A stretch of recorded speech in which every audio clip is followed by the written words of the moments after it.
ngayon tuturuan ko kayo kung paano mag-install ng drip irrigation system sa ating dash bucket system. So ito yung mga components na gagamitin natin sa pag-install ng drip irrigation para sa ating dash buckets with 4 holes. The microtubing adapter natin. Then yung 4-way microtubing adapter. Syempre yung drip emitters. So ito is 8 liters per hour. Then end cap para sa ating microtube. Hole puncher again para sa ating pambutas ng ating poly pipe. Then LDPE pipe 16 mm. Microtubing 4 mm. Then microtubing ulit, ibang size naman, mas malaki, 7 mm yung outside diameter. So nasukatin na natin yung gagamitin nating haba ng microtubing na 7 mm. Tuloy muna natin to.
Itong end cap na to, wala siyang butas dito.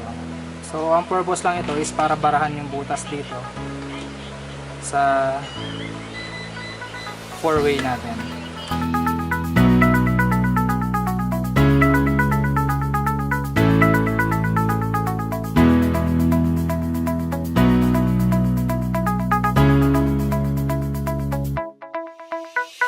So, pagdating sa spacing nito, depende na sa inyo kung gaano kalayo yung Dutch bucket na ilalagay nyo. Sa amin, yung ginagawa kasi namin, alternate yung Dutch bucket. So, kung single bucket lang yung ilalagay nyo, okay na yung ganitong setup.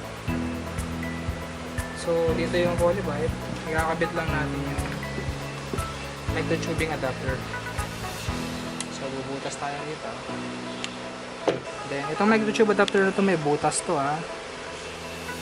So, kukonect natin siya sa main line natin.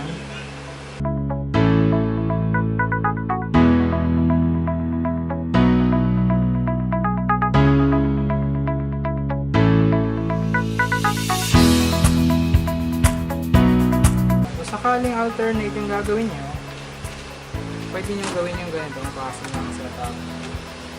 Hindi tayo magpupunch na hole.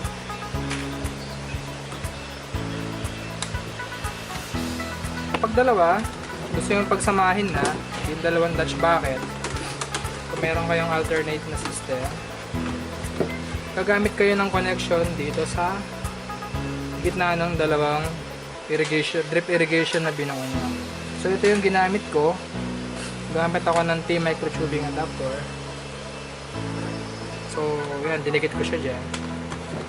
Then, yun ang ilalagay nyo rito as microtube adapter. Ayan.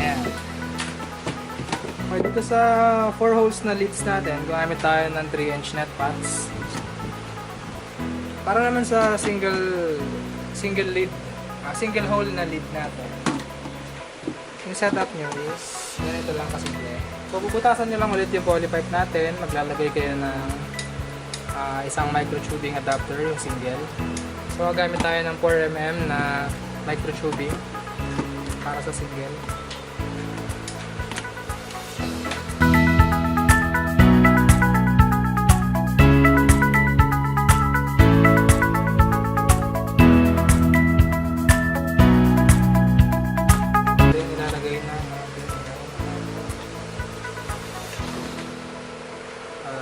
Drip emitter natin.